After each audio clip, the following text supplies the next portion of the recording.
5월 16일 주일 예배를 하나님께 드리겠습니다. 내 백성이여 내 율법을 들으며 내 입의 말에 귀를 기울일지어다. 내가 입을 열어 비유로 말하며 예로부터 감추어졌던 것을 드러내려 하니 이는 우리가 들어서 아는 바요 우리의 조상들이 우리에게 전한 바라. 우리가 이를 그들의 자손에게 숨기지 아니하고 여호와의 영예와 그의 능력과 그가 행하신 기이한 사적을 후대에 전하리로다. 아멘.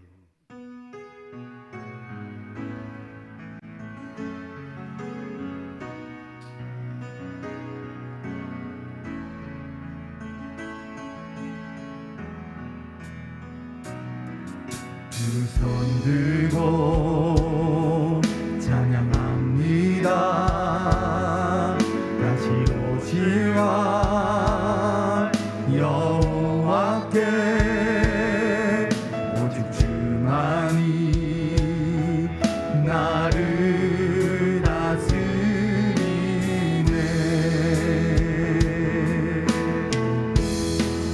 나 주님만을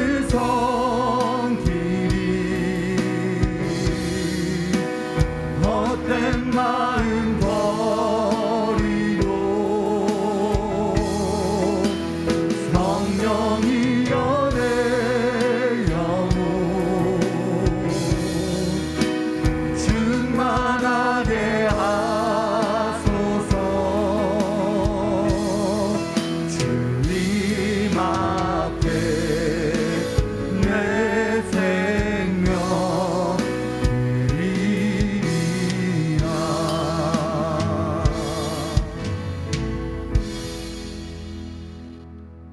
은혜로우신 아버지 하나님, 오늘도 새날을 허락하시고 하나님 앞에 나올 수 있도록 인도하여 주심을 감사드립니다.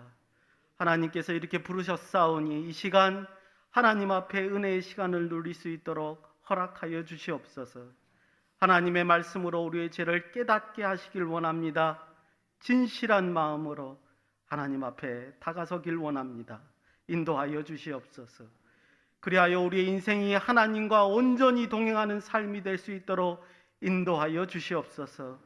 하나님 앞에 오늘 드려지는 모든 예배가 성령 하나님의 주관하심으로 말미암아 우리의 온 마음과 뜻을 다하여 아버지 하나님께 예배 드릴 수 있도록 인도하여 주시옵소서. 오직 하나님께만 집중하기를 원합니다. 오직 하나님의 말씀에만 마음을 기울이기를 원합니다. 인도하여 주시옵소서. 오직 하나님께만 영광을 돌리는 시간 되기를 소원하오며 예수님의 이름으로 기도드리옵나이다. 아멘.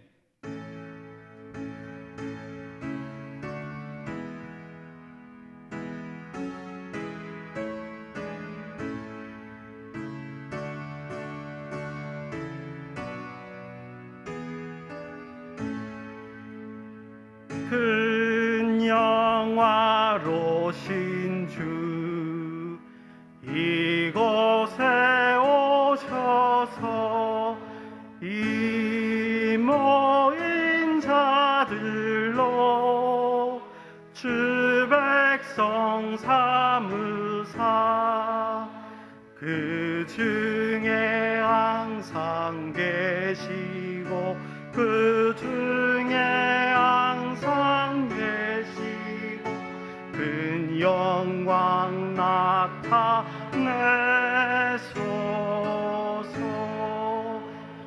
이 백성 뒤로와 또 예물 드림이 양내와 같으니 곧 받으옵소서.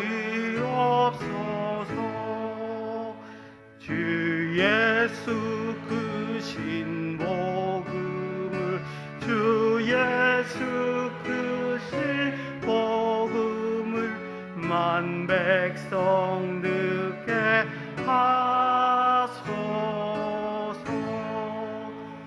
또 우리 자손들 다 주를 기리고 저 성전 돌 지나게 하소서. 주 구원하신 능력을, 주 구원하신 능력을 늙은 날까지 주소서. 주 믿는 만민이 참 진리 지키며 옛 성도들 같이 주 찬송하다가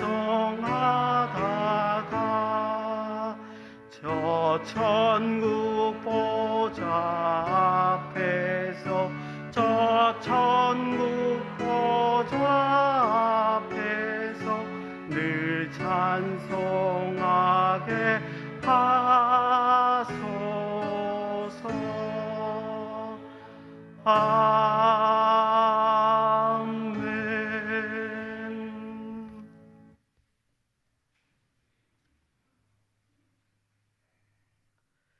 나는 전능하신 아버지 하나님 천지의 창조주를 믿습니다. 나는 그의 유일하신 아들 우리 주 예수 그리스도를 믿습니다.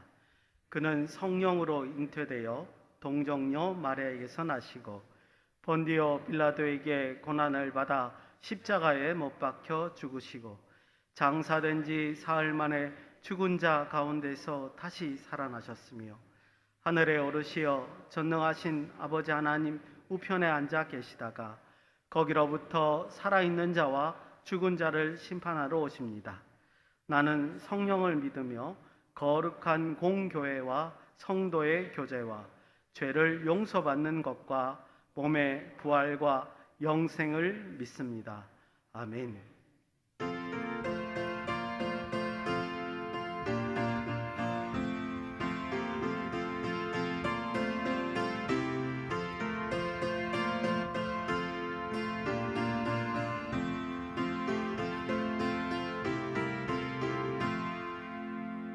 내 진정 사모하는 친구가 되시는 구주 예수님은 아름다워라.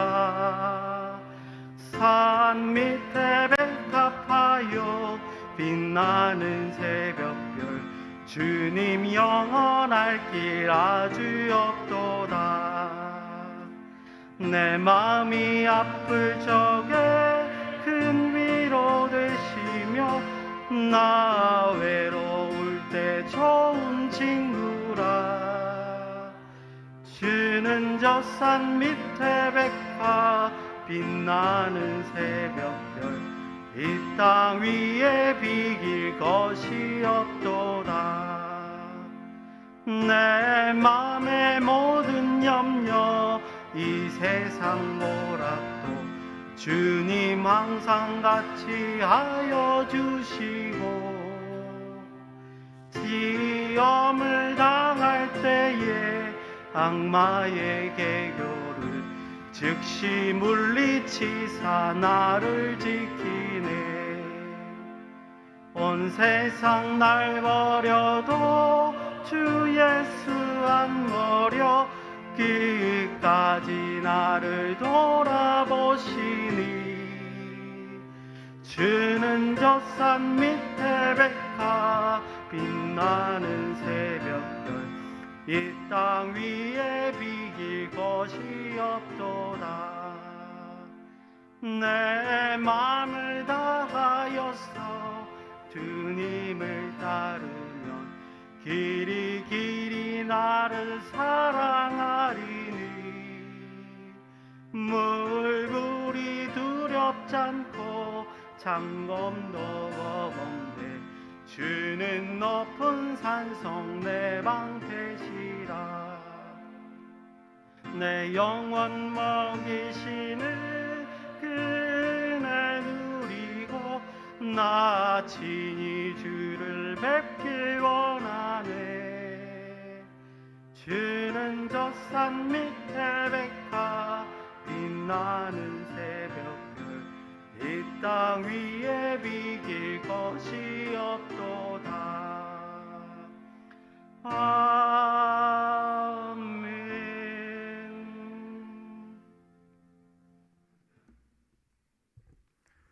사랑과 은혜가 풍성하신 하나님 아버지 감사합니다.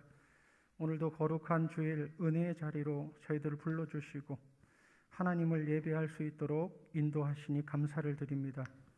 하나님의 은혜가 아니면 한순간도 살아갈 수 없는 존재임을 날마다 고백하며 감사와 찬양과 경배를 올려드립니다. 하나님 홀로 영광 받아 주옵소서. 아멘. 상한 갈대를 꺾지 아니하시고 꺼져가는 심지를 끄지 아니하시는 자비하신 여호와 하나님 아버지, 코로나 최악의 사태로 치닫고 있는 인도를 불쌍히 여겨 주옵소서. 인간의 힘으로 감당할 수 없는 지경에까지 치닫고 있습니다. 온 자연 만물과 온 세계를 통치하시는 전능하신 하나님 아버지, 능력의 팔을 펼치사 전염병을 거두어 주옵소서. 인도의 코로나 사태를 속히 진정시켜 주옵소서. 중국과 러시아의 반대로 무기력한 유엔의 역할로 인하여 국제사회의 침묵 속에서 무참히 희생되고 있는 미얀마 국민들을 불쌍히 여겨 주옵시고 하나님 친히 간섭하여 주셔서 속히 평화와 정치적 안정을 찾을 수 있도록 도와 주옵소서. 코로나 사태의 장기화로 인하여 국민 생활의 경제적, 사회적 불안과 무기력함으로 국민 생활과 정신이 피폐해져 가고 있습니다. 대통령을 비롯한 위정자들에게 하나님의 지혜와 은혜를 더하사 지혜롭고 바른 국정 운영을 통하여 일상을 회복할 수 있도록 도와주옵소서. 5월 가정의 달을 맞아 우리 가정들이 회복되기를 원합니다.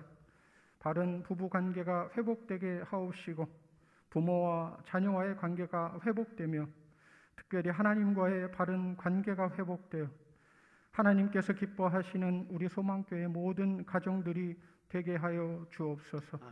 오늘도 하나님께서 주시는 귀한 말씀 듣기를 원합니다. 들을 수 있는 귀를 열어주시고 받을 수 있는 마음의 문을 열어주셔서 깨닫고 은혜 받는 귀한 시간 되도록 인도하여 주옵소서. 존귀하신 예수님의 이름으로 기도하옵나이다. 아멘.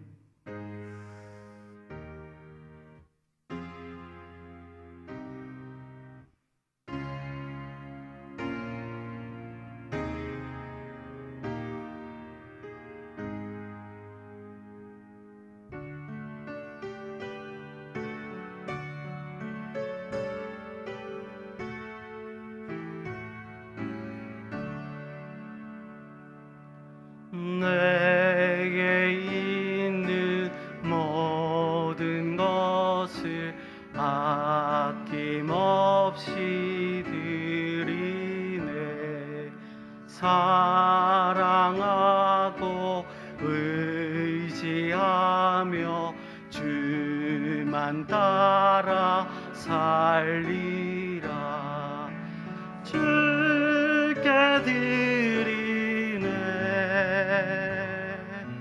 주께 드리네.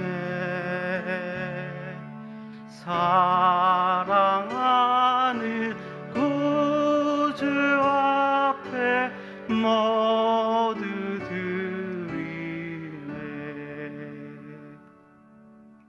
만복의 근원이 되시는 아버지 하나님, 항상 우리를 인도하여 주시고 항상 하나님의 날개아래 보호하여 주심을 감사드립니다. 하나님의 한량없는 은혜에 감사하여 예배당에 나올 때 빈손으로 오지 않고 오직 하나님께 봉헌할 수 있도록 인도하여 주심을 감사드립니다. 하늘에서 받으시고 흠량하여 주셔서 하늘의 무한한 복과 땅의 기름진 복으로 우리를 채워 주시옵소서. 날마다 하나님께서 주시는 한량없는 은혜로 말미암아 감격할 수 있는 우리가 될 수 있도록 인도하여 주시옵소서. 나가도 복을 받고 들어가도 복을 받는 우리의 가정들이 될 수 있도록 인도하여 주시옵소서. 건강의 복을 주시옵소서. 하나님 앞에서 믿음으로 든든히 성장할 수 있도록 인도하여 주시옵소서. 그래서 이 땅에서 왕성하게 하시고 생명이 길 수 있도록 인도하여 주시옵소서.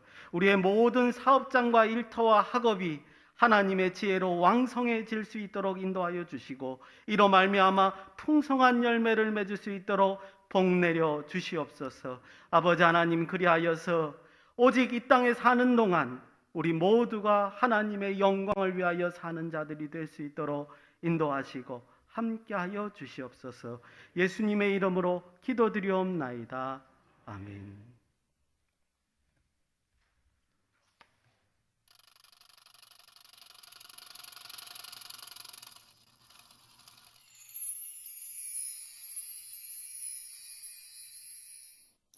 안녕하세요. 5월 셋째 주 소망 뉴스를 전해드리겠습니다.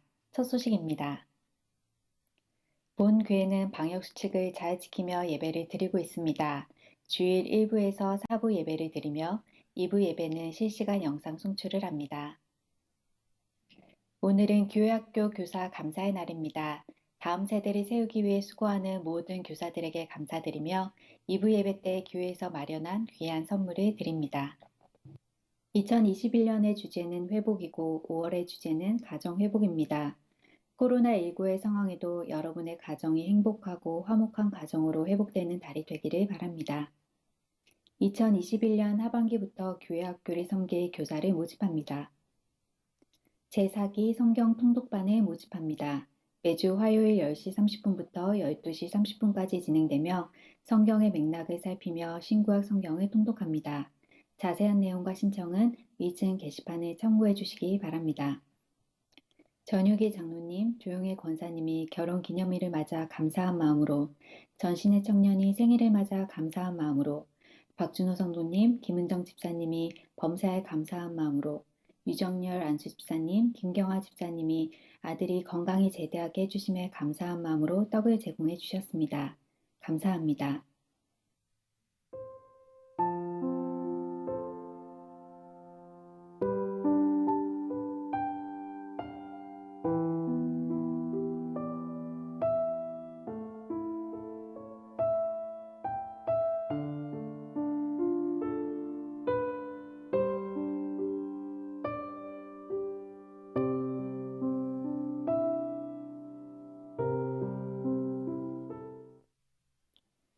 오늘 하루도 예배를 통하여 많은 은혜 받으시기 바라고 하나님이 허락해 주신 나의 소중한 가족들을 아끼고 사랑해 주는 한 주간 되시기 바랍니다.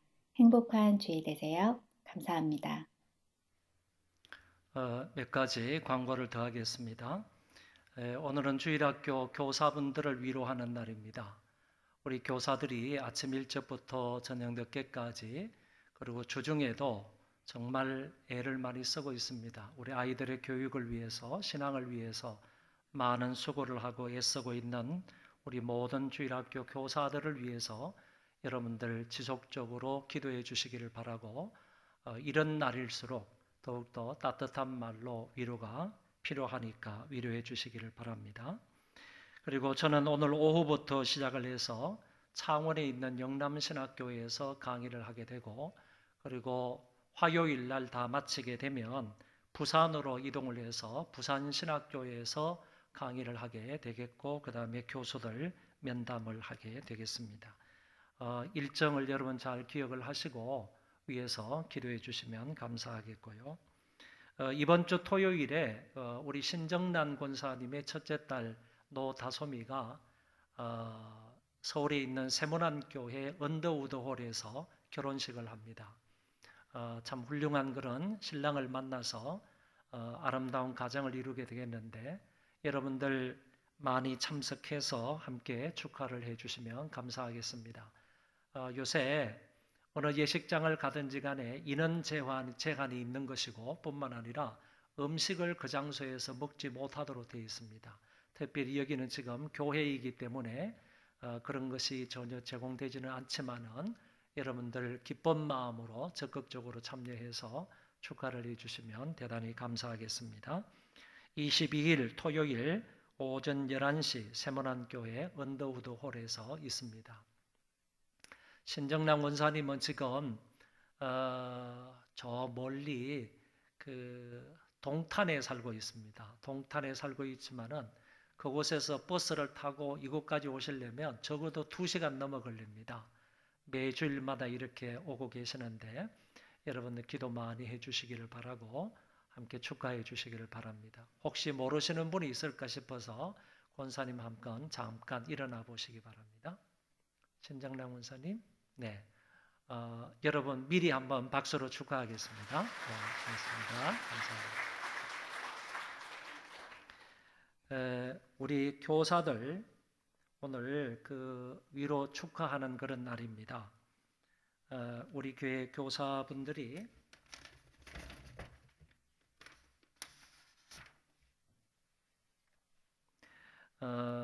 이제 총괄 부장님부터 이렇게 나오시고, 영아부는 제가 영아부 나오라 그러면 부장님 나오시고, 그리고 교사분들은 그 자리에서 일어서 주시면 좋겠습니다.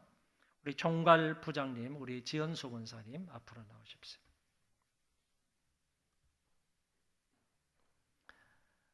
우리 교육부에는 그 교육부를 총괄하는 그런 부장님이 계시는데, 우리 지연수 권사님께서 여러모로 애를 많이 쓰고 계십니다.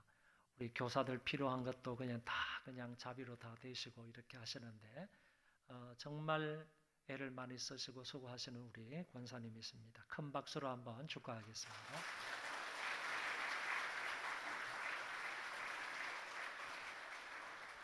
그 밑에 내려가셔서 이렇게 서시면 좋겠고요. 영아부 부장님 우리 이경화 권사님, 그리고 정교사 4명, 보조교사 1명 그 자리에서 일어서 주시기 바랍니다. 영아부 교사들은 정말 애를 많이 씁니다. 왜냐하면은 이게 이제 그 2살 아래 뭐 이 정도밖에 안 되니까 그런 아이들 이렇게 교육하고 돌본다고 정말 수고가 많습니다. 우리 영아부 이경화 권사님 박수 한번 부탁하겠습니다.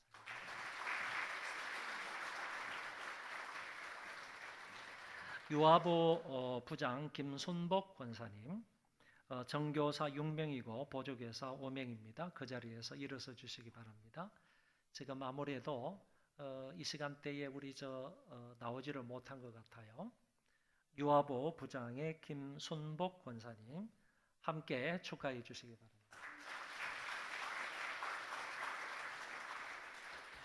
유치부 부장의 조송희 집사님, 정교사 7명이고 보조교사 7명입니다. 유치부 많은 아이들이 지금 나오고 있습니다. 더 많이 나와서 함께 예배드리도록 위해서 여러분 기도해 주시기 바라고 큰 박수로 축하해 주시기 바랍니다. 유년부 부장의 유순자 권사님이십니다. 정교사 8명에 보조교사 12명입니다. 큰 박수로 한번 축하합니다. 초동부 부장의 이호숙 권사님이십니다. 정교사 11명, 보조교사 10명입니다. 축하해 주시기 바랍니다. 중동부 부장의 김선희 권사님, 정교사 6명이고 보조교사 4명입니다. 한참 예민할 때 우리 좀 애를 많이 쓰시는데 어디 계세요? 지금 예배 중이라고 합니다. 우리 중등부, 고등부는 지금 이 시간에 같이 밑에서 예배를 드리니까 따로 전달을 하겠고요. 정교사 6명, 보조교사 4명, 10명의 교사와 함께 우리 김선희 권사님 매우 많이 애를 쓰고 있습니다. 고등부 부장의 최민영 권사님 마찬가지로 계십니까? 예, 고등부는 정교사 5명이고 보조교사 4명으로 되어 있습니다. 청년부 부장의 김평돈 집사님. 청년부는 부장 우리 집사님만 계시고, 그리고 그 리더들은 전부 다 우리 청년들이 맡고 있습니다. 몇 개 리더죠? 패밀리. 11개 패밀리로 나누어가지고 이렇게 리더를 세워서 교육을 잘하고 있습니다. 우리 청년부를 위해서 한 번 더 박수로 축하하겠습니다.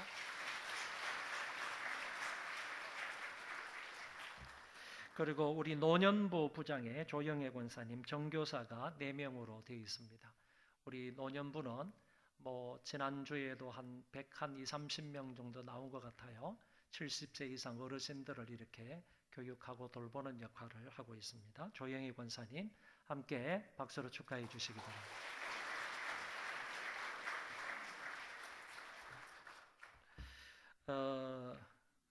우리 이렇게 해서 총괄 부장 1명하고 부장님 9명 그리고 정교사 51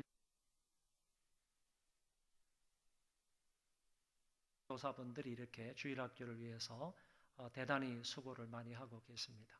다시 한번 여러분 큰 박수로 위로 축하해 주시기 바랍니다. 감사합니다.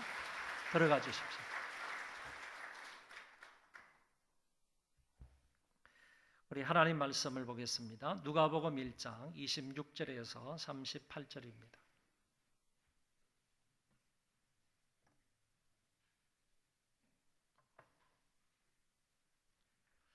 누가복음 1장 26절에서 38절입니다. 여섯째 달에 천사 가브리엘이 하나님의 보내심을 받아 갈릴리 나사렛이란 동네에 가서 다윗의 자손 요셉이라 하는 사람과 약혼한 처녀에게 이르니 그 처녀의 이름은 마리아라. 그에게 들어가 이르되 은혜를 받은 자여 평안할지어다. 주께서 너와 함께 하시도다 하니 처녀가 그 말을 듣고 놀라 이런 인사가 어찌함인가 생각하매 천사가 이르되 마리아여 무서워하지 말라. 내가 하나님께 은혜를 입었느니라. 보라 내가 잉태하여 아들을 낳으리니 그 이름을 예수라 하라. 그가 큰 자가 되고 지극히 높으신 이의 아들이라 일컬어질 것이요 주 하나님께서 그 조상 다윗의 왕위를 그에게 주시리니 영원히 야곱의 집을 왕으로 다스리실 것이며 그 나라가 무궁하리라. 마리아가 천사에게 말하되 나는 남자를 알지 못하니 어찌 이 일이 있으리이까. 천사가 대답하여 이르되 성령이 내게 임하시고 지극히 높으신 이의 능력이 너를 덮으시리니 이러므로 나실 바 거룩한 이는 하나님의 아들이라 일컬어지리라. 보라 내 친족 엘리사벳도 늙어서 아들을 배었느니라. 본래 임신하지 못한다고 알려진 이가 이미 6달이 되었나니 대저 하나님의 모든 말씀은 능하지 못하심이 없느니라. 마리아가 이르되 주의 여종이 오니 말씀대로 내게 이루어지이다 하매 천사가 떠나가니라. 아멘. 지난주에 우리는 마태복음 1장의 말씀을 통하여 그리스도의 탄생에 관한 말씀을 들었습니다. 그리스도의 탄생은 구약 예언의 성취이고 뿐만 아니라 다윗의 자손인 왕으로 오신 사건이며 그리고 예수와 임마누엘의 이름으로 이 땅에 오셨다라는 사실을 살펴보았습니다. 한마디로 말하면 그리스도는 곧 메시아이시다라는 메시지를 들었습니다. 이어서 5월의 주제 가정 회복에 맞추어서 한 집안의 가장이었던 요셉의 신앙에 대하여 함께 생각해 보았습니다. 요셉은 의롭고 공정한 사람이었습니다. 그리고 요셉은 자기 아내를 배려할 줄 알았고 아내를 존중히 여겼습니다. 아울러서 그들의 생명을 귀하게 여겼던 사람이 요셉이었습니다. 또한 그는 주의 사자의 말씀에 전적으로 순종했으며 더 나아가서 자기의 정욕을 절제하면서 하나님의 일에 협력했던 사람입니다. 소망교회에 속한 모든 가정의 가장들도 이런 멋진 신앙의 가장들이 되자고 함께 다짐을 했습니다. 그리하여 가정이 회복되기 이전에 여러분들 가장들의 신앙 회복이 먼저 이루어지기를 소원을 했습니다.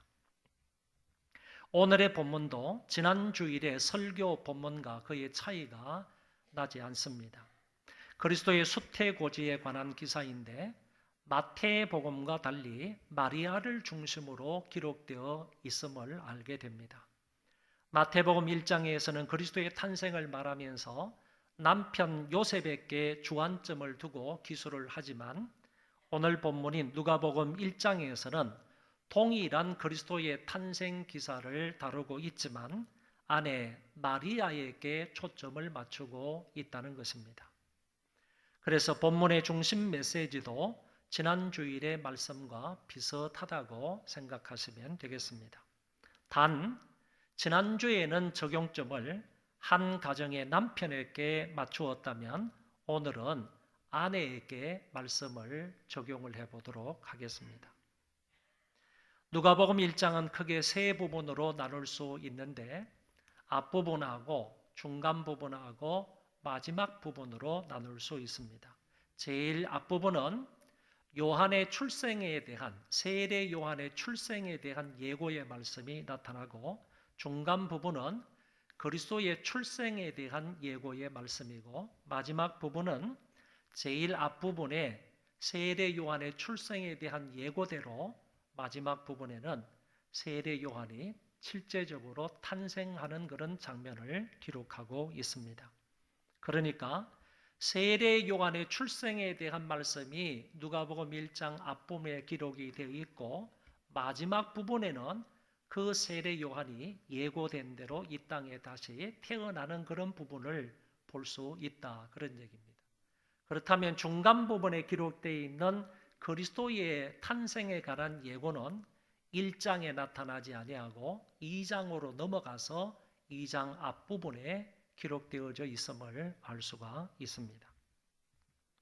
이 같은 성경의 구조를 염두에 두고 이 시간에는 누가복음 1장 중간 부분에 나타난 그리스도의 출생 예고 부분을 살펴보므로 함께 은혜를 받고자 합니다. 26절에 보면 여섯째 달이라는 말이 나오는데, 이 말은 앞의 말씀과 연결되어 있는 말씀입니다. 다시 말해서 이것은 세례 요한이 이미 잉태된 지 6개월이 지났다 하는 그런 말의 의미입니다. 그렇기 때문에 이 말씀만 보더라도 세례 요한은 예수님보다 6개월 전에 태어나게 된다 하는 점을 알게 되는 것입니다. 그리고 하나님의 보내심을 받은 가브리엘 천사가 나타나는데, 이 가브리엘은 천사 중에 천사입니다. 아주 중요한 하나님의 일을 이 세상에 전해주는 역할을 하는 천사가 바로 가브리엘입니다. 보통 사건이나 보통 일을 세상에 전해주는 천사가 아니라 하나님 편에서, 인간 편에서 볼 때 너무너무 귀중하고 소중한 그런 일들에 관해서 하나님의 뜻을, 하나님의 계획을 사람들에게, 인간에게 이 땅에 전달해 주는 자가 가브리엘 천사다, 그런 얘기입니다. 그 천사가 갈릴리 나사렛 동네를 찾아갔습니다.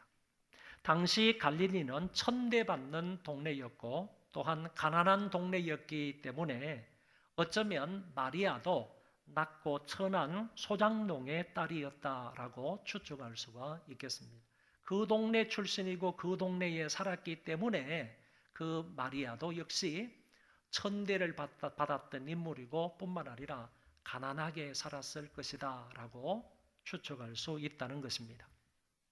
성경도 나사렛에서 무슨 선한 것이 나겠느냐라고 말씀하고 있기 때문에 이 도시는 도덕적으로 비천한 도시였다라는 점을 알 수 있습니다.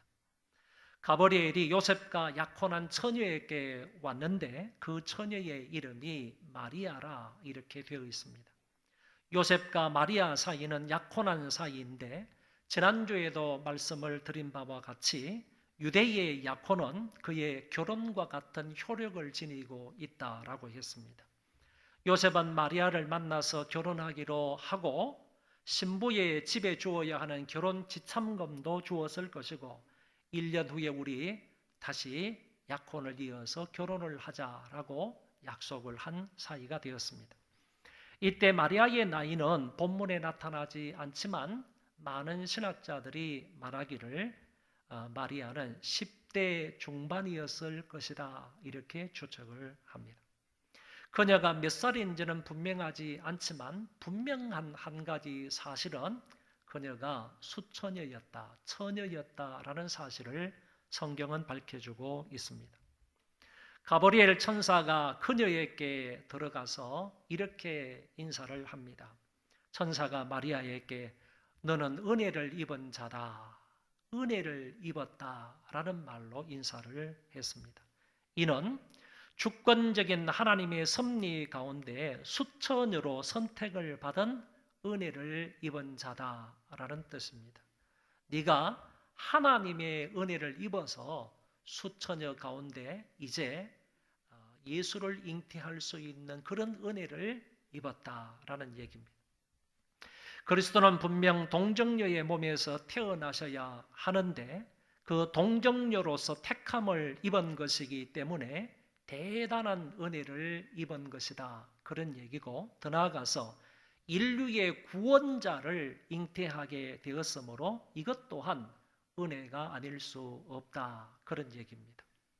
그래서 성경은 마리아를 가리켜 은혜 입은 자다라는 말을 28절과 30절에서 두 번씩이나 반복 강조하고 있음을 알게 됩니다. 내가 하나님께 은혜를 입었느니라. 그리고 또한 주께서 너와 함께 하시도다 라는 말을 하였습니다. 마리아가 임마누엘을 잉태하게 되는 것 아닙니까? 마리아가 임마누엘로 오실 그리스도를 잉태하게 된다면 당연히 마리아는 하나님이 함께해 주시는 사람이 될 수밖에 없는 것입니다. 이 말은 하나님이 모세와 함께 있던 것 같이 여호수아에게도 함께 있겠다는 말씀, 그리고 하나님께서 여호수아도 함께 계시겠다고 말씀을 하신 것처럼 오늘 동일하게 마리아에게도 함께해 주시겠다라고 약속한 말씀이나 같다는 것입니다. 그런데 중요한 것은 그 여호수아의 말씀과 이 말씀과 비교해 볼 때 하나님이 마리아와 함께해 주시겠다라고 하시는 이 말씀 속에는 내가 너를 떠나지 않겠다, 내가 너를 버리지 않겠다라는 의미가 포함되어 있다는 것입니다. 이런 의미를 포함해서 하나님께서는 마리아에게 내가 너와 함께 있겠다라고 말씀을 하셨다는 것입니다. 처녀가 이 말을 듣고 매우 놀라워하며 두려워했습니다. 이때 천사가 마리아여 무서워하지 말라, 내가 하나님께 은혜를 입었느니라. 또 하나님께 은혜를 입었다라는 말을 하셨습니다. 어쩌면 두려워하는 마리아에게 너는 하나님의 은혜를 입었다라는 말씀과 하나님이 너와 함께 계신다 하는 이 말씀을 통하여 두려움과 그리고 떨림이 사라졌을 것이다 라고 볼 수가 있겠습니다. 이 말을 들었을 때에는, 처음에 이 말을 들었을 때는 상당히 두렵고 떨리고 놀라워했는데 이 천사가 하나님의 은혜를 받은 자다, 그리고 하나님께서 너와 함께 계신다, 너를 버리지 아니하고 너를 떠나지 않을 것이다 하는 이런 말씀의 의미를 듣게 되었을 때 그 말씀으로 인하여 마리아가 두려움과 불안을 떨쳐버리고 평안한 마음을 소유할 수 있게 되었다, 그런 말씀입니다. 이제 가브리엘이 본격적으로 마리아에게 수태고지를 합니다. 이 고지를 통하여 마리아의 몸에서 태어나게 되실 그리스도에 대한 몇 가지 사항을 알 수 있습니다. 보라, 내가 잉태하여 아들을 낳으리니 그 이름을 예수라 하라. 내가 잉태하여 아들을 낳는데 그 이름은 예수다. 예수라는 말은 여호와는 구원자이시다, 여호와는 구원이시다 라는 뜻을 가지고 있습니다. 이 예수라는 말은 구약의 여호수아와 같은 뜻의 말이라고 했습니다. 학자들에 의하면 이 당시 팔레스틴 땅에는 예수라는 이름을 가진 아이들이 많이 있었다고 합니다. 아이들뿐만 아니라 사람들도 많이 있었다고 합니다. 그래서 성경은 다른 예수라는 이름을 가지고 있는 사람들과 동정녀 마리아의 몸에서 태어나신 이 예수를 구별하기 위해서 성경의 기자들은 갈릴리 나사렛에서 온 예수다, 또는 다윗의 자손 예수다, 이런 말로 구별해서 표현하고 있는 것을 볼 수가 있습니다. 바로 그 예수는 처녀의 몸에 잉태하여 태어나게 된다라는 사실을 말해주고 있습니다. 다음으로 32절에서는 처녀의 몸에서 태어나실 분이 대단한 분이심을 말하고 있습니다. 그가 큰 자가 되고 지극히 높으신 이의 아들이라 일컬어질 것이요 주 하나님께서 그 조상 다윗의 왕위를 그에게 주시리니. 이 구절은 15절 말씀과 대구를 이루는 그런 말씀입니다. 가브리엘은 요한에 대해서 이야기할 때와 더 나아가서 예수께 대하여 이야기할 때 서로 다른 어투를 사용하고 있더라라는 것입니다. 앞에서는, 오늘 중간 부분에 있는 이 말씀 앞에서는, 다시 말해서 누가복음 앞부분에서는 이 천사가 나타나서 그 사가라의 몸에, 사가라와 엘리사벳을 통하여서 아이가 태어날 것을, 세례 요한이 태어날 것을 말하는데, 그때 말한 그 어투하고 예수님이 태어나게 되실 것을 마리아에게 말한 그 어투하고는 다르더라 하는 얘기입니다. 어떻게 다르느냐 하면은, 요한에 대해서 말할 때는 다분히 제한적인 어투를 써서나 예수님께 대하여 이야기할 때는 매우 경외로운 그런 표현을 하더라라는 것입니다. 예를 들면 요한에 대해서 말할 때는 15절에서 너는 그 자는 주 앞에 큰 자이다, 제한적인 표현을 쓰는 거예요.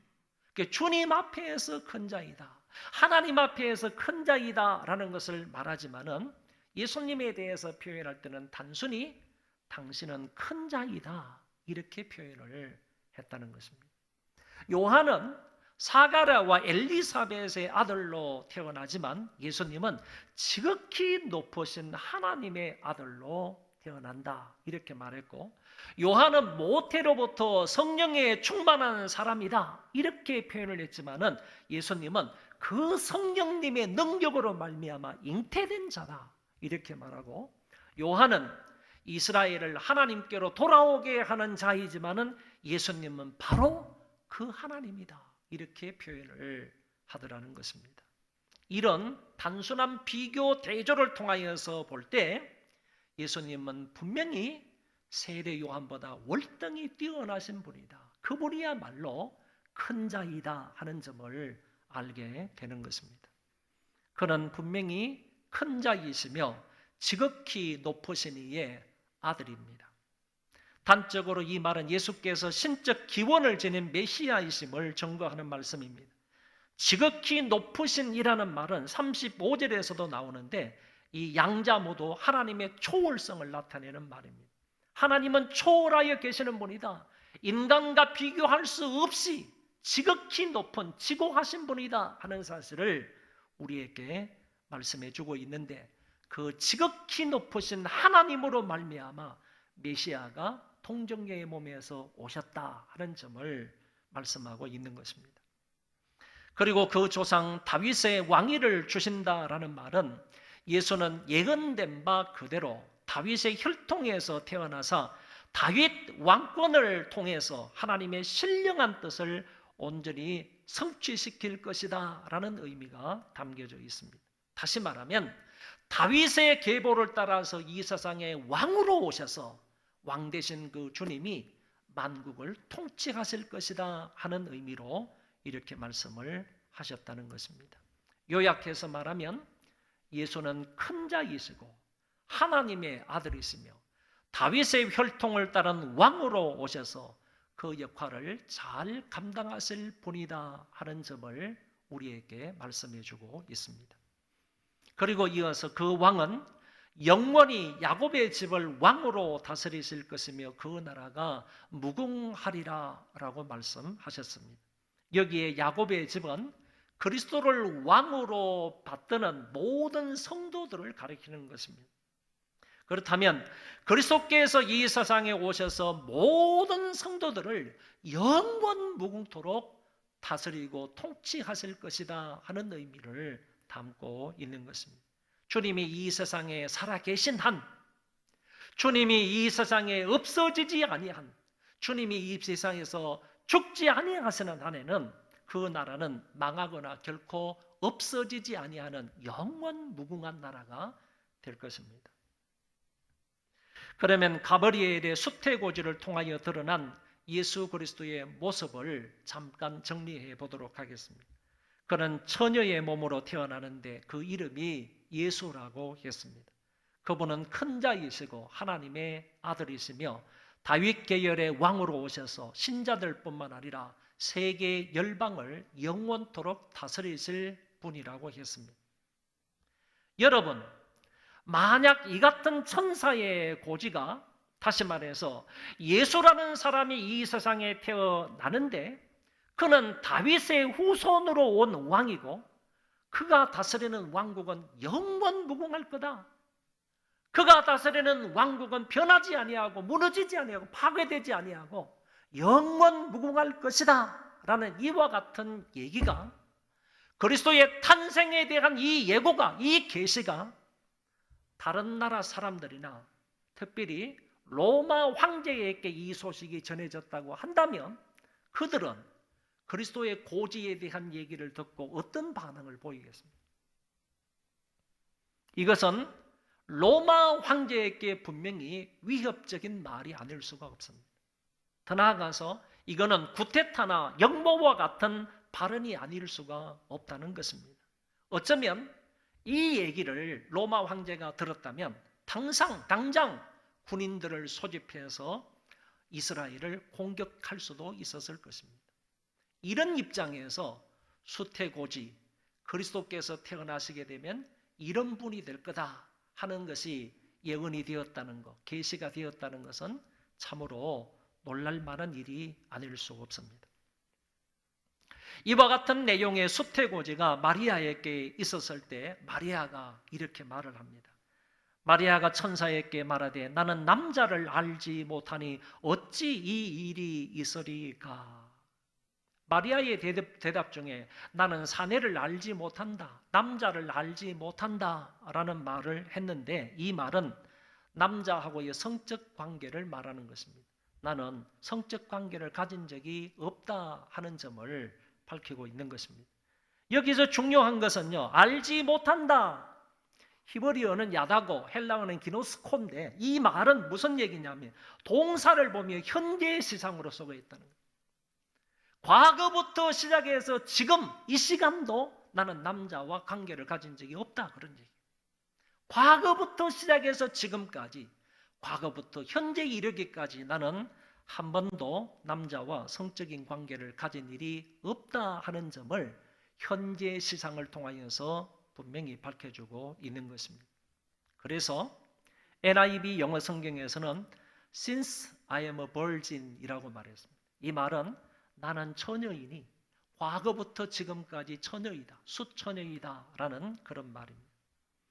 이 구절을 근거로 해서 로마 가톨릭은 마리아가 영원한 동정녀로 지냈다 이렇게 말을 하는데 이것은 잘못된 주장이라고 생각합니다. 왜 그런가 하면은 마리아를 통해서 그리스도가 태어나고 난 이후에는 요셉과 마리아가 성적인 관계를 통하여서 예수님의 동생을 4명이나 출산을 하기 때문입니다. 그래서 이 말은 영원토록 마리아는 동정녀로 있었다 하는 그런 의미를 말하는 것이 아니고 단지 과거부터 현재까지, 과거부터 지금까지는 내가 처녀로 있는 것이다, 지금도 처녀이다, 수처녀이다, 동정녀이다 하는 점을 밝히고 있는 것입니다. 그리고 어찌 이 일이 있으리까 라는 이 말은 마리아가 천사의 말을 의심하고 있다기보다 어떻게 이런 일을 이루실 것인지 그 방법을 묻고 있는 말입니다. 세례요한의 아버지 사가랴는 같은 상황에서 의심하면서 그 천사에게 표적을 보여달라고 이렇게 요구를 합니다. 그러나 마리아는 표적을 보여달라고 말하는 것이 아니라 이것을 어떻게 이루실 것입니까? 라고 물으면서 성취 방법에 대해서 천사에게 물었다는 것입니다. 천사의 수태고지를 듣고서 처음에는 놀랄 수밖에 없었지만 무소불능하신 하나님의 권능을 믿는 믿음이 있었기에 이제 마리아는 천사가 전해준 이 말을 오히려 기정사실로 받아들이고 있다, 그런 얘기입니다. 여러분, 성경에 나오는 모든 수태의 고지는요 이미 결혼한 사람에게 한 것입니다.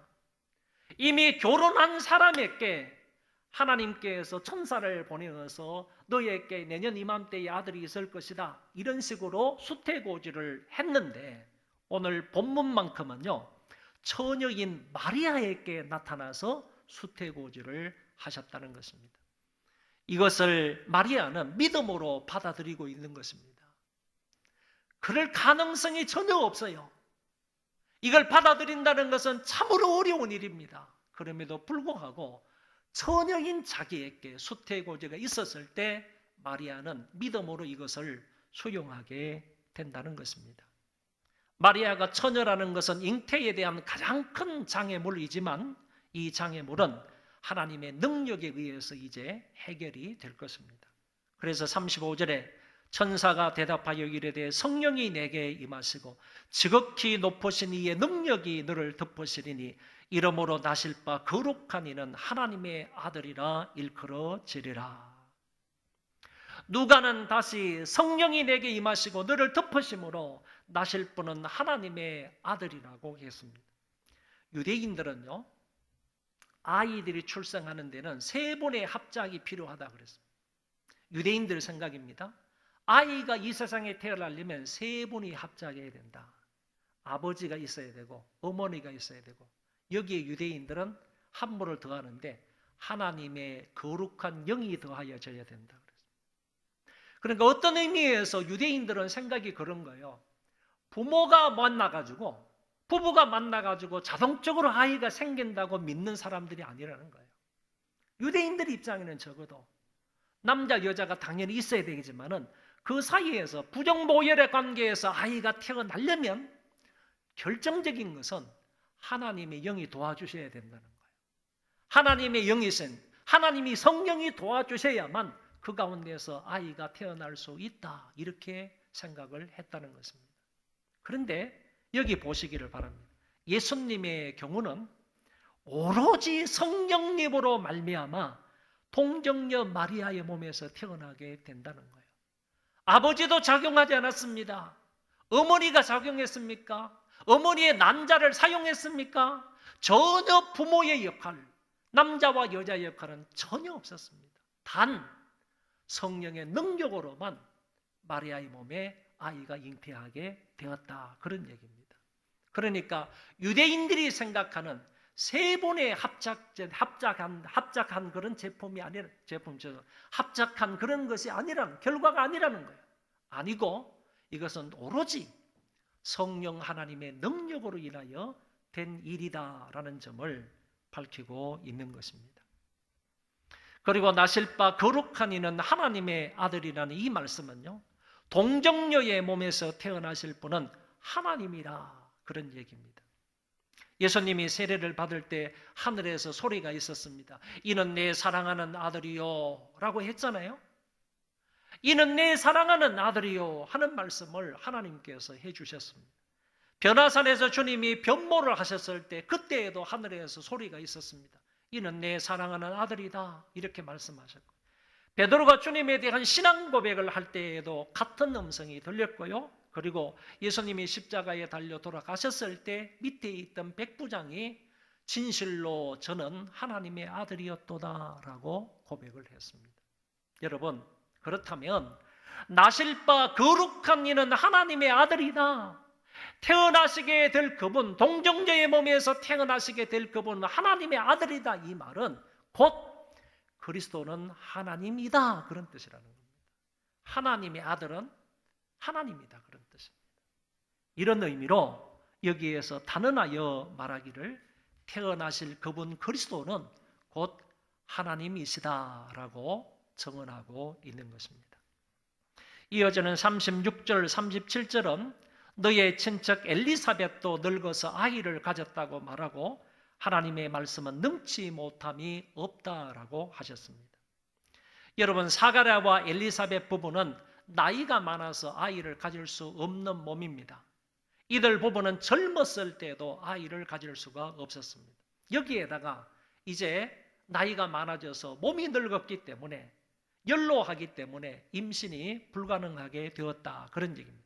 그럼에도 불구하고 젊었을 때도 아이를 낳지 못하였고, 이제 몸이 늙어가지고 나이가 많아가지고 늙은 몸이라서 아이를 낳을 수 없는 그런 상황인데도 불구하고 하나님의 은혜와 능력으로 아이를 잉태하게 하셨고, 그 아이가 잉태된 지 6개월이 지났다는 얘기입니다. 원래 임신하지 못한다고 알려진 사람이지만 임신하여 6개월이 지났다라고 성경은 말하고 있습니다. 엘리사벳의 수태를 할 수 없는 몸이라는 것과 이제는 늙었다는 것이 임신의 큰 장애물이었지만 하나님은 그들에게도 아이를 임신할 수 있는 은혜를 주셨습니다. 이 말씀은 마리아에게는 표적이 될 수 있다는 겁니다. 엘리사벳의 잉태는 마리아에게 표적과 확신을 줄 수 있는 그런 사건일 수 있다는 겁니다. 다시 말해서 엘리사벳을 보면 능치 못하심이 없는 하나님이 나에게도 역사하셔서 얼마든지 임신이 가능하게 하실 것이다 라는 것을 믿을 수 있고 확신할 수가 있게 된다, 그런 얘기. 그래서 성경은 하나님의 말씀은 능치 못함이 없다라고 하신 것입니다. 사실 마리아가 임신하는 것은 엘리사벳이 임신하는 것보다 훨씬 더 불가능하고 훨씬 더 어려운 일입니다. 엘리사벳은 부정모혈을 사용하지만 마리아는 남편 없이 잉태되었기 때문입니다. 하지만 그것까지도 하나님의 창조적 능력으로 정말 대단한 이적으로 그 사실을 그대로 이룰 것이라는 말씀입니다. 결국 이 구절의 말씀은 천사가 지금까지 이야기한 모든 것이 반드시 이루어지리라는 사실에 대한 가장 확실한 증거로 제시가 되었던 것입니다. 본문의 마지막 구절입니다.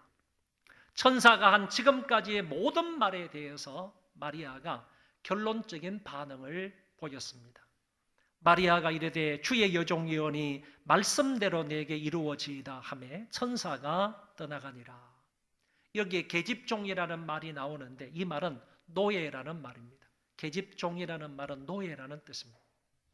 자기를 주님의 노예라고 함으로써 하나님 앞에 서 있는 자기의 모습이 정말 초라하지만은 겸손한 자기의 모습을 표현했다고 봅니다.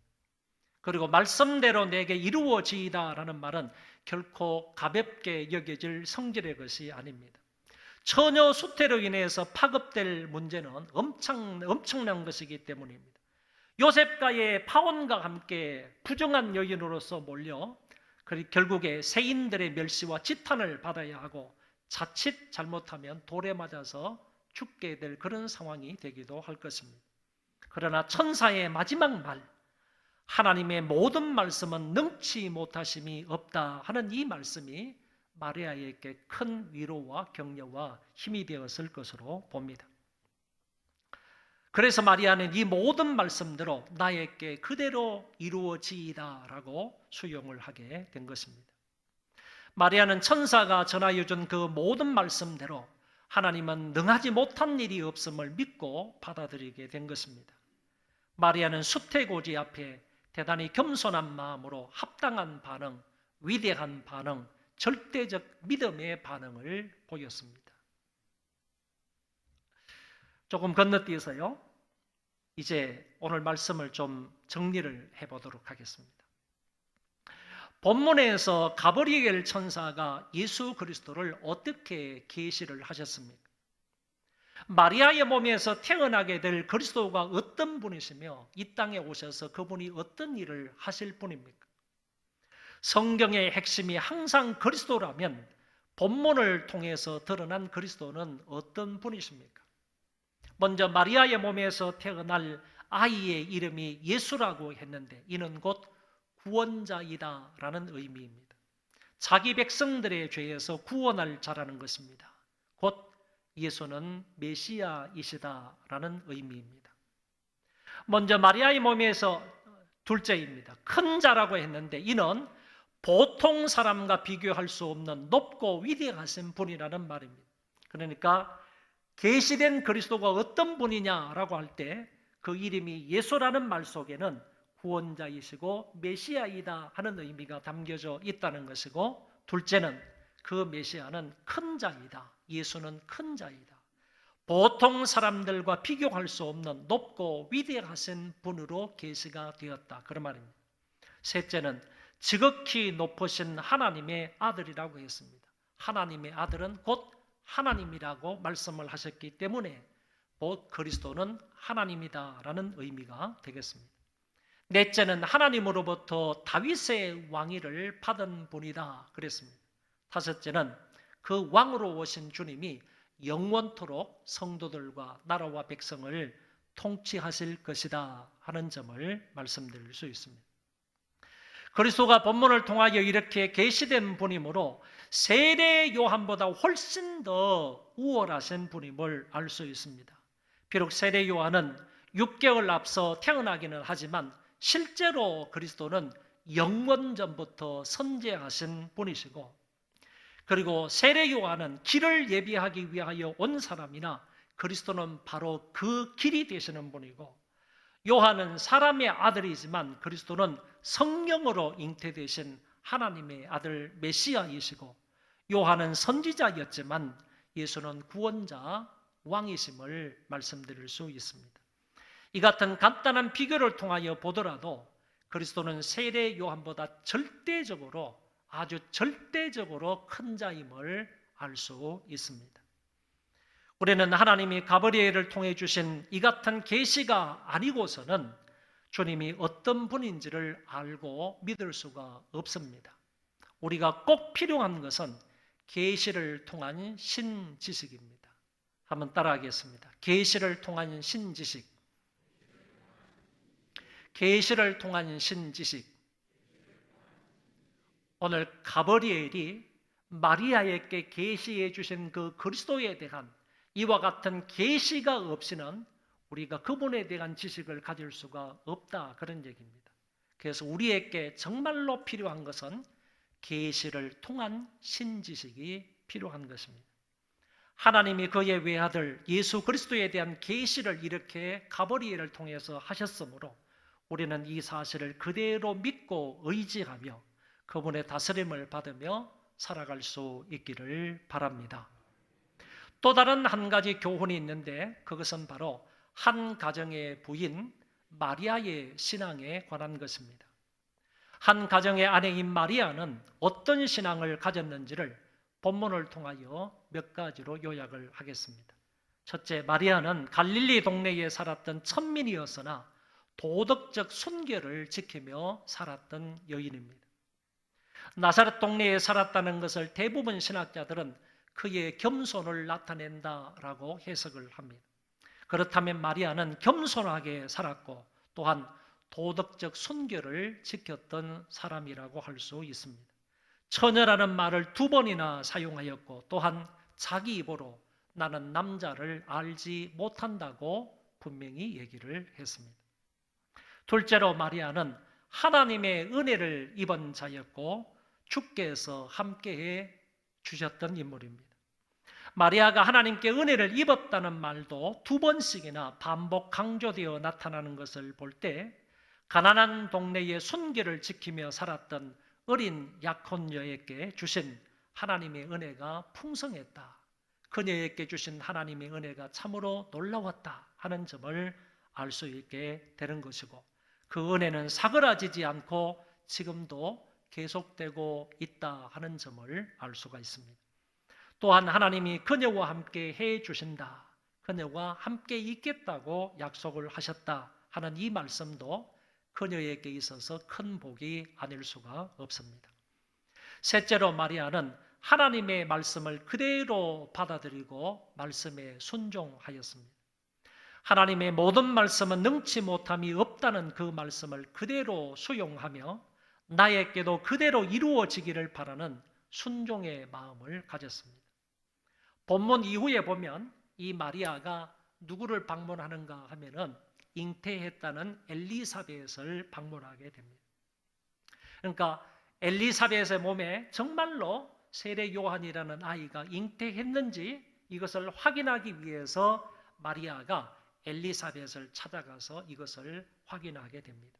그때 이 엘리사벳이 성령에 충만해서 자기를 방문했던 그 마리아에게 큰 소리로 축복을 하는데 마지막 말이 이렇습니다. 주께서 하신 말씀이 반드시 이루어지리라고 믿은 그 여자에게 복이 있도다. 주께서 하신 모든 말씀이 반드시 이루어지리라고 믿은 여자가 누구예요? 그 여자가 바로 마리아라는 얘기입니다. 자기를 방문했던 그 마리아에게 엘리사벳이 말하는 겁니다. 너가 정말로 복이 있다. 그 하나님의 말씀을 그대로 믿고 순종한 그 너에게 복이 있다라고 말씀을 해 주셨습니다. 마리아는 천사의 말을 그대로 받아들이며 그 말씀을 믿고 순종했던 여인입니다. 넷째로 마리아는 하나님께 감사하며 찬양과 영광을 돌리는 사람입니다. 오늘 본문 뒤에 가서 보면 자기와 이스라엘에게 베풀어 주신 하나님의 은혜와 사랑과 복을 알고 중심으로 하나님께 감사하며 찬양하고 있는 모습이 누가복음 1장 46절에서 55절에 잘 나타나 있습니다. 요약을 해서 말하면 이렇습니다. 앞을 보십시오. 비천한 여종을 돌아보사 복 있는 자가 되게 하셨다.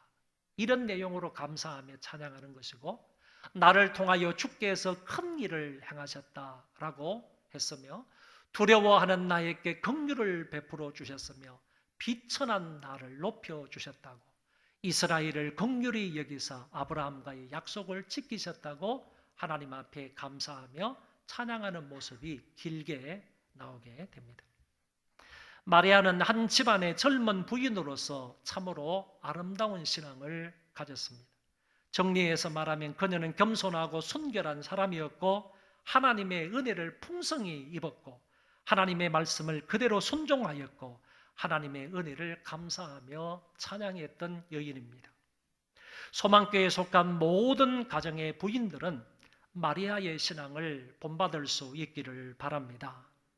만약 지난주에 말씀을 드린 것처럼 우리 소망교회 모든 가정의 가장들은 요셉의 신앙을 본받고 부인들은 마리아의 신앙을 본받아 산다면 분명 우리의 가정은 부부관계가 회복이 되고 뿐만 아니라 우리의 가정 전체도 회복이 될 줄로 믿습니다. 남편들은 요셉과 같은 신앙의 사람이 되시고 아내들은 마리아와 같은 신앙인이 되셔서 남편과 아내가 영적으로 회복될 수 있기를 바라고, 여러분의 가정도 은혜롭고 행복한 가정으로 회복될 수 있기를 주의 이름으로 축원합니다. 축원합니다. 우리 다 일어나셔서 찬송하겠습니다.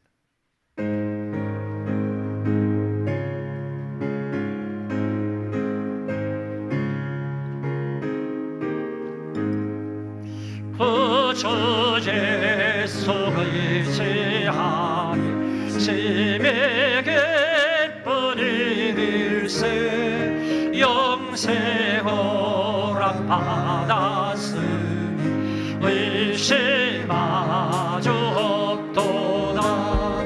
예수 믿는 것은 받은 증거만 보다. 예수 귀한 예수 믿음도 사절입니다.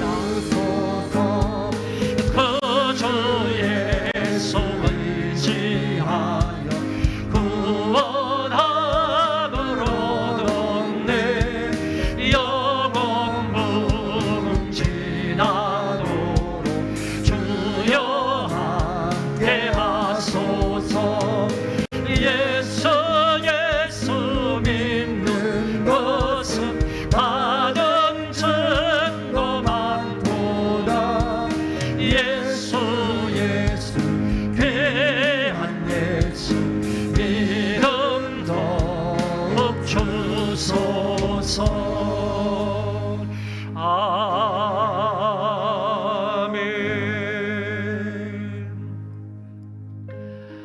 주님은 우리의 구세주로 만왕의 왕으로 이 세상에 오심을 믿고 그 주님께 찬양하며 살게 해달라고 기도하시고, 소망교회 모든 가정의 아내들은 마리아의 신앙을 본받아 살게 해달라고 기도하시기를 바랍니다. 통성으로 기도합시다. 자비하신 하나님 아버지, 은혜를 감사합니다. 오늘 이 시간에도 저희들에게 귀한 말씀을 주셨습니다. 아버지 하나님의 이 말씀을 마음이 새기게 하여 주옵소서. 하나님의 이 말씀을 붙들게 하여 주옵소서. 말씀을 붙들고 살아가는 우리가 되게 하여 주시기를 간절히 바라옵나이다. 계시를 통한 이 신지식을 갖게 하여 주옵소서.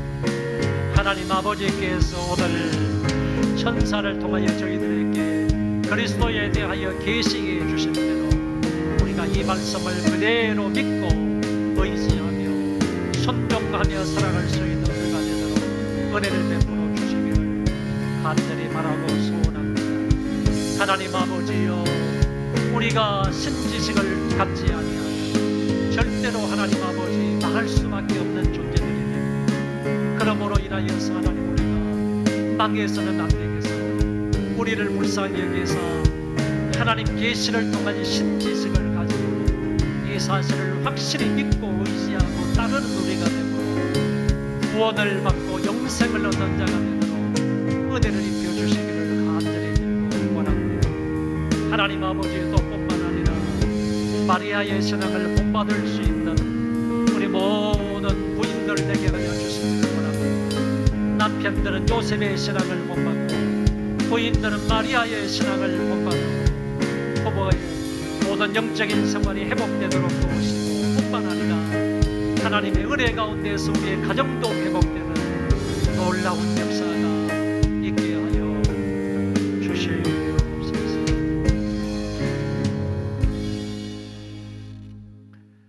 교회의 머리가 되셔서 우리를 영원토록 통치하시는 주 예수 그리스도의 은혜와 하나님 아버지의 만극하신 그 사랑하심과 성령님의 위로 교통 역사 충만하심이 오늘도 모여서 함께 예배를 드리고 돌아가는 모든 심령들과 집에서 또 영상 예배를 드리는 심령들 위에, 뿐만 아니라 이 땅을 믿음으로 살아가는 모든 형제 자매들 머리 위에와 조국 교회 위에 이제로부터 영원토록 함께 있을지어다.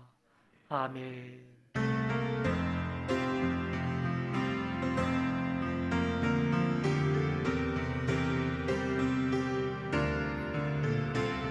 아버지,